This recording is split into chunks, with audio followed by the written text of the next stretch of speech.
ଓଡ଼ିଶା ମାଟିରେ ପାଦ ଥାପି ନିଜ ବିବାହର ସିକ୍ରେଟ୍ ଖୋଲିଲେ ସବ୍ୟସାଚୀତା। କେମିତି ହେଲା ବାହାଘର? କିଏ ଥିଲା ସୂତ୍ରଧର? କାହିଁକି ଓଡ଼ିଶା ଛାଡ଼ି ରାଜସ୍ଥାନରେ ହେଲା ବିବାହ ଉତ୍ସବ, ଯାହାର ସିକ୍ରେଟ୍ ଖୋଲିଛନ୍ତି ସବ୍ୟସାଚୀ ମିଶ୍ର। କେବଳ ସବ୍ୟ ନୁହନ୍ତି, ନବବଧୂ ଅର୍ଚ୍ଚିତା ମଧ୍ୟ ଗଣମାଧ୍ୟମ ଆଗରେ ନିଜର ମନ କଥା କହିଛନ୍ତି। ଶୁକ୍ରବାର ସନ୍ଧ୍ୟାରେ ଭୁବନେଶ୍ୱରରେ ପହଞ୍ଚିଛନ୍ତି ନବବିବାହିତା ଦମ୍ପତି ସବ୍ୟସାଚୀତା।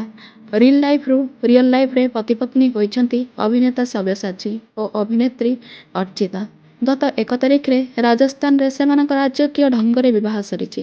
ବିବାହ ପରେ ଆଜି ସେମାନେ ଓଡ଼ିଶା ମାଟିରେ ପାଦ ଦେଇଛନ୍ତି। ଭୁବନେଶ୍ୱର ବିମାନବନ୍ଦରରେ ପହଞ୍ଚିବା ପରେ ଫ୍ୟାନ୍ଙ୍କ ଶୁଭେଚ୍ଛାର ସୁଅ ଛୁଟିଥିଲା। ଭୁବନେଶ୍ୱରରେ ପହଞ୍ଚିବା ପରେ ସବ୍ୟସାଚୀତା ଉଭୟଙ୍କ ପ୍ରତିକ୍ରିୟା ଦେଇଛନ୍ତି। ସବ୍ୟ କହିଛନ୍ତି ଯେ ପ୍ରକୃତରେ ଗତ ବର୍ଷ ମାର୍ଚ୍ଚ ମାସରେ ତାଙ୍କର ବିବାହ ହେବାର ଥିଲା, କିନ୍ତୁ କୋଭିଡ୍ କଟକଣା ପାଇଁ ବର୍ଷେ ପରେ 2021ରେ ଏହି ବିବାହ ସମ୍ପନ୍ନ ହୋଇଛି। ସେଲିବ୍ରିଟିଙ୍କ ବିବାହରେ ଗହଳି ହେବା ସ୍ୱାଭାବିକ। ଏହି ସମୟରେ କୋଭିଡ୍ କଟକଣା ମାନିବା କଷ୍ଟଦାୟକ ହୋଇଥାନ୍ତା। ତେଣୁ ସୁରକ୍ଷା ଦୃଷ୍ଟିରୁ ଉଭୟଙ୍କ ପରିବାରର ସମ୍ମତିରେ ରାଜସ୍ଥାନରେ ବିବାହ ହୋଇଥିବା ଅଭିନେତା କହିଛନ୍ତି।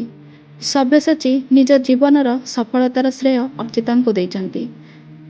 ରିଲ୍ ଲାଇଫ୍ ସହିତ ଆଗକୁ ସେ ସମାଜସେବା ଜାରି ରଖିବେ ବୋଲି ସେ ଗଣମାଧ୍ୟମ ଆଗରେ ପ୍ରତିଜ୍ଞା କରିଛନ୍ତି। ଅର୍ଚ୍ଚିତା କହିଛନ୍ତି ଯେ ସବ୍ୟ ପ୍ରଥମରୁ ହିଁ ଭଲ ଥିଲେ, କେବେ ବି ବିଗିଡ଼ି ନାହାନ୍ତି। ସେ ପ୍ରଥମେ ତାଙ୍କ ଭଲ ପାଇବା ପ୍ରକାଶ କରିଥିଲେ, କିନ୍ତୁ ହଁ କହିବା ପାଇଁ ସବ୍ୟ ବହୁ ବର୍ଷ ଲଗାଇଦେଲେ। ବର୍ତ୍ତମାନ ସେ ଗୋଟିଏ ନୂଆ ଜୀବନରେ ପାଦ ଥାପୁଛନ୍ତି ଓ ଏହାକୁ ଭରପୁର ଉପଭୋଗ କରିବେ ବୋଲି ଅର୍ଚ୍ଚିତା ପ୍ରକାଶ କରିଛନ୍ତି।